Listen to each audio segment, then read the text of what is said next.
All right. Hello and welcome, everyone. So, Caliban Prime Access is here, and of course, that means Caliban Prime is here in order to get a kind of very final form type of build for him. From what we're expecting, obviously, Caliban recently got his augment, and we did talk about the build that was on him, but things have shifted a little bit, and there's a few considerations that you can make now that it's probably worth investing in a Prime if you're really into Caliban. For that, let's talk about shards. So I only have 2 shards in him right now, which are 2 ability strength shards. Ability strength is going to be far and away probably the best thing to put in all of these slots, but I actually just didn't want to fill up all these slots with strength, so I could show you something a little bit less invested for just the purposes of the test. Do I think that all 5 slots filled with strength is probably really good and likely the best way to go? Probably. Is there room for like 1 or even maybe 2 utility slots if you prefer to have like starting energy or more energy max with one of the shifts that you can do on the build and things like that, and parkour speed even potentially? Sure, also yes. There's plenty of room to do different things here, but the primary thing that I think Caliban is going to want long term is just going to be a ton of strength. So keep that in mind. With that, this is still a build that is subsuming over his 4th ability for Nourish. This is for a number of different reasons. The first being that his 4 is just kind of a clunky, long to cast, and not that effective ability. Its damage output is minimal, and it is stripping armor, but we're honestly getting more consistent, longer-term damage out of Nourish, and Nourish is giving us an absolute boatload of energy to be using on the rest of our abilities. So it's kind of just the best thing to be doing for the summoning build. And of course, we are on the summoning build because we're using Razor Mortar to make our summons actually worth casting. Alongside, of course, all of the other things in this build, which is the massive amount of strength that we have. You can see over here we're at 273%. That is, of course, through Blind Rage, Umbral Intensify, and also, very meaningfully, through Molt Augmented for another 60% on top of what you see here. So we're at 333%. In addition, we're on Arcane Camisado. So this is attacks from summoned minions increase ability strength by 6%, up to 60% on the next ability cast. Summons gain 20% movement speed. So this is another 60% strength on top of that. With additional shards, you very, very easily reach over 400% strength on this build, and that's good because it scales absolutely everything we're wanting to do, which is, of course, to have good summons. These summons scale in a very obtuse way, with the rank that you see displayed here being the level that they get summoned at. So really just like cranking up the strength as far as you can will make them be summoned at a decent level, and it's also increasing the health and damage multipliers that you're getting out of them, so they're just tougher and will actually do reasonable damage at very, very high levels of strength. This is also very notable because on this ability, we check out the stats on this one. The strength is affecting not only the fire rate increase, but also the electric damage increase that you are giving to your summons.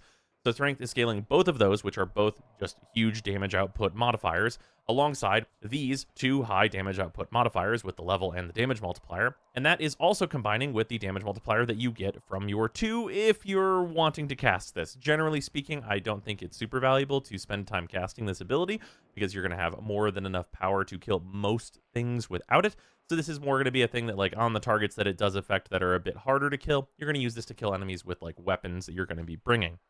But with those big damage bonuses, of course, it is also worth noting that there's a damage increase coming from Nourish that is being increased by strength. Of course, the energy multiplier is multiplied as well, which is quite good. And we're topping that off with Summoner's Wrath. This is a 75% companion and summon damage. This does work on the companions that you summon with Caliban, as you would expect. And the big notable thing about this is it is its own separate multiplier. This is not additive with any of the multipliers that you see over here, but it would be if you were bringing Roar, because this is a Bane multiplier, and it's the reason we're on Nourish instead of Roar, because we're already getting a part of that effect for the meaningful part of our damage. So this is an absolutely massive damage bonus. This is an incredible, incredible aura that is a lot of the output that we're getting on this build, because the effect of this is also double dipped on the electric procs that we're going to be getting out of our summons pretty constantly. Also, as of the patch, Archon Stretch now works appropriately with this ability to give you the energy that we should have been getting all along, so this makes the energy economy a little bit easier. Notable difference from the previous build is that I am on Primed Flow instead of Augur Secrets now. That is one of the flex things that you can do in this build, and it does make the build cheaper, which is very worth noting. Actually, quite a bit cheaper. You can do this for 2 Forma less if you go that way.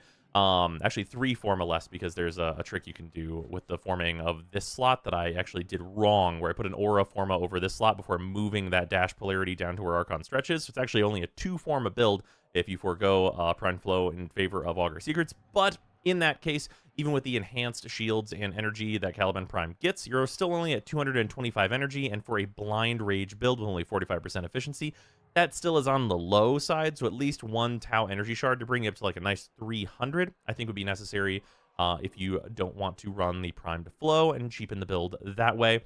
I'm sure many of you have blue shards just kind of floating around anyway, and it's a very reasonable way to go that will make this an easier to put together build. Other than that, survivability-wise, we're on primed redirection. This combines really well with all the shields you're going to be getting out of Razor Gyre whenever you're hitting enemies. Razor Gyre is a fantastic resourcing ability for giving you shields and a ton of energy, especially when paired with Nourish, of course. And this is going to give us, an extra couple thousand shields to have decent defenses. That combines okay with our passive, which is just like a bad version of adaptation, but it is still a version of adaptation, so it helps out a little bit. Other than that, that's pretty much what's going on. We are still spinning, and we are still ideally winning, and it shouldn't be too difficult to do so. It is worth noting, the Ortholiths are the only summon worth it. Like, the Sumulus and the Conculus exist, but they're both just never, ever worth using. You should only use the Ortholiths with this build, because you need them for the whole thing to work. For this, these are level 230 Steel Path enemies. We are going to show like the loop real quick, and then I'll turn their brain on. I don't think it's going to matter too much. Worm's also here. He's mostly just doing some CC stuff, which he'll do anyway. He does that all the time. So we can summon these guys out. You want to make sure you summon them first and then give them Nourish, and then use your one. Your one will, of course, group them all up, and then they will go into their like cannon mode and clean up the enemies. And that's pretty much the rub. You are going to spin your one into a group of enemies, give your guys the buff, and then they are going to deal damage and kill the enemies. It's not particularly good against hard targets, especially ones that are immune to crowd control, because they won't do their thing where they form up and just start barraging them with bullets in order to do a large amount of damage to them if they are CC immune. But in groups where there are some CC vulnerable enemies and some CC immune enemies, they will still do their thing by proxy of being kind of close-ish to the enemy that is CC immune. But with all that, I'll turn these guys' brain on, but it's not going to really matter too much, is what I'll tell you. So we throw Nourish back on these guys, hit our one, hey, they're in a pile, and hey, they're exploded and dead for the most part. It's not always perfect with grouping. As you can see there's some kind of stragglers on the sides. But that's pretty much the gist of what we're doing. We're just spinning through enemies, getting tons of shields and energy along the way.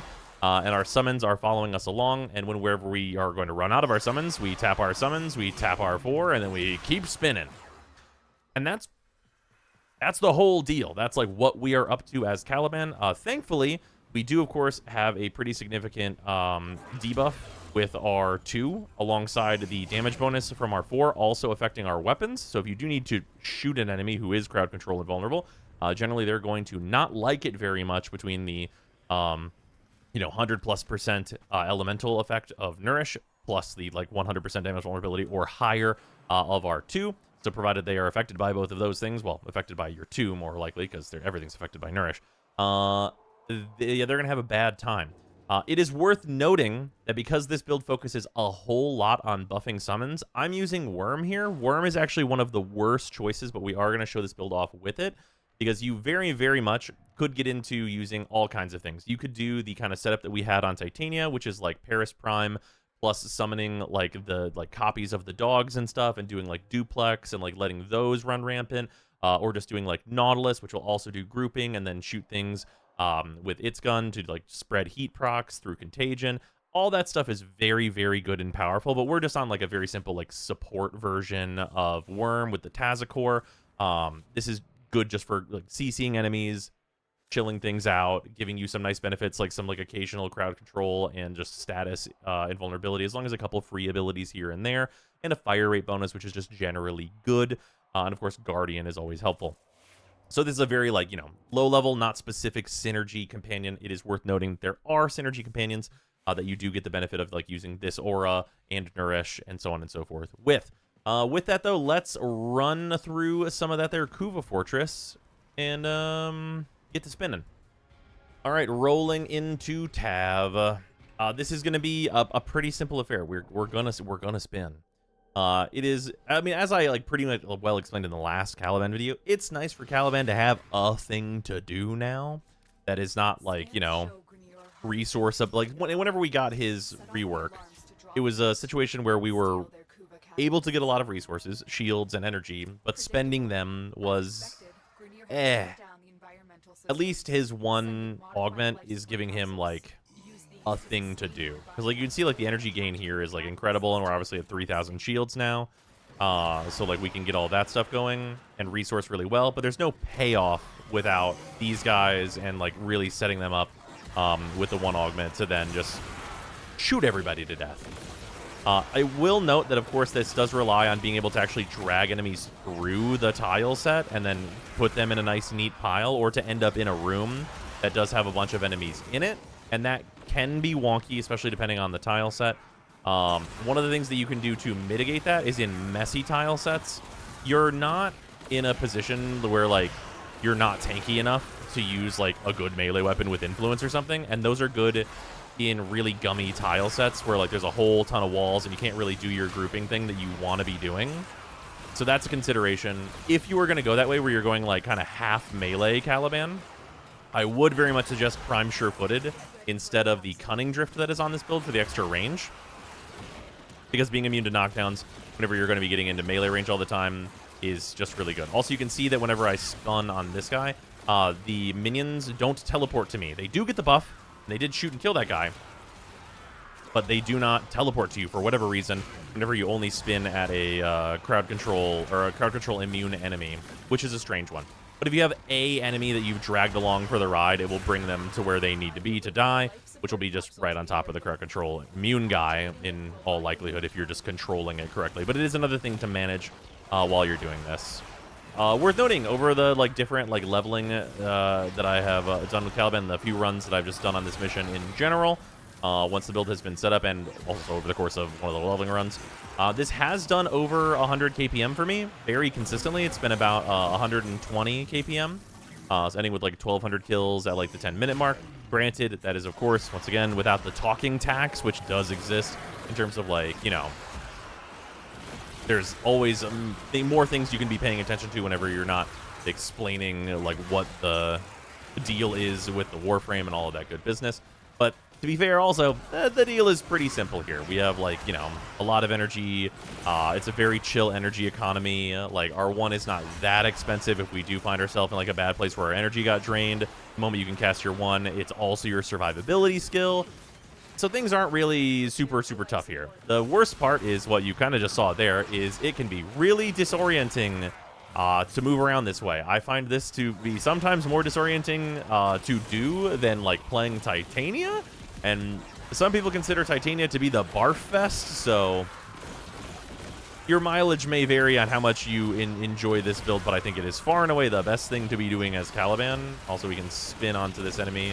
You can see them just get blasted, even with them being crowd control immune. As long as they're near-ish, the enemies, it'll get them pretty good. And that buff does last a few extra seconds. I will say, I would not suggest going below this amount of duration, otherwise it makes it, like, ridiculously spammy. Like, it's already, like, a pretty spammy build, but if you go lower on duration and your minions aren't being consistently buffed by that electricity bonus, they are really useless. You have to spam a whole hell of a lot to make it worth your time.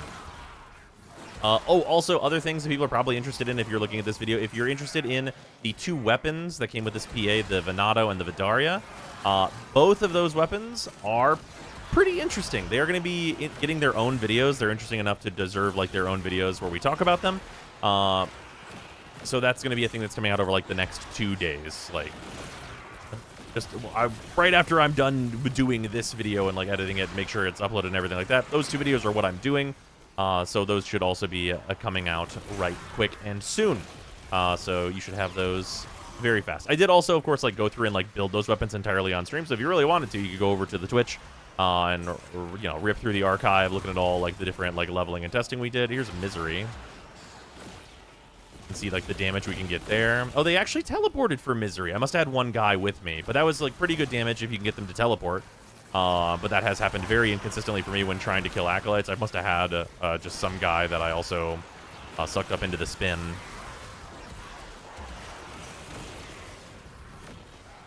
But yeah, good damage if you can get them to shoot the immune enemies.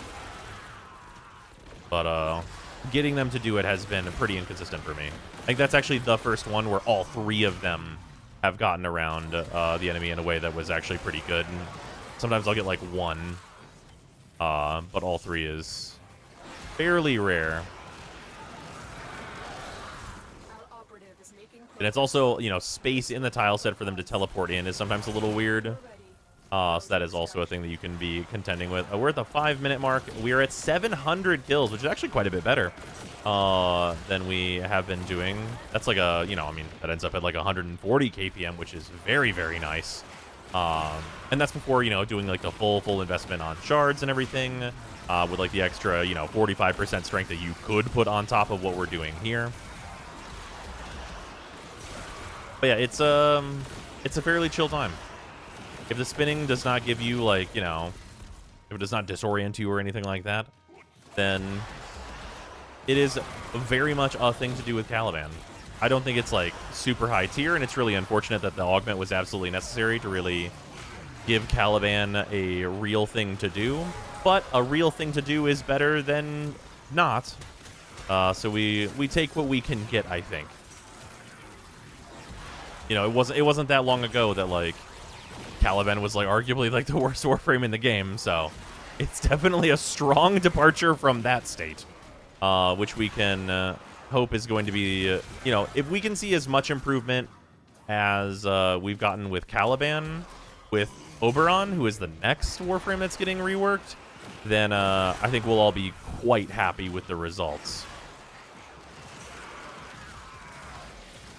There's kind of a few things I think we're hoping for at this point, because we got that, like, Vauban heirloom coming up next, and that's hopefully going to come with some, like, Vauban changes, as Vauban is, I think, on the weak side with a number of his abilities. But we'll see if those things come to fruition. That's obviously not something they've announced. It's more of a wish list for me. And I think we all know at this point that Protea was the real Vauban rework back in the day when she came out, so it is what it is.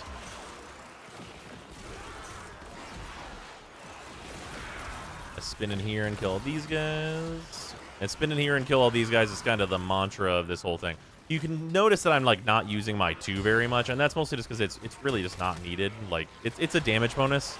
But this build is, like, set up so that you're not really going to need it almost ever. Ooh. Blast.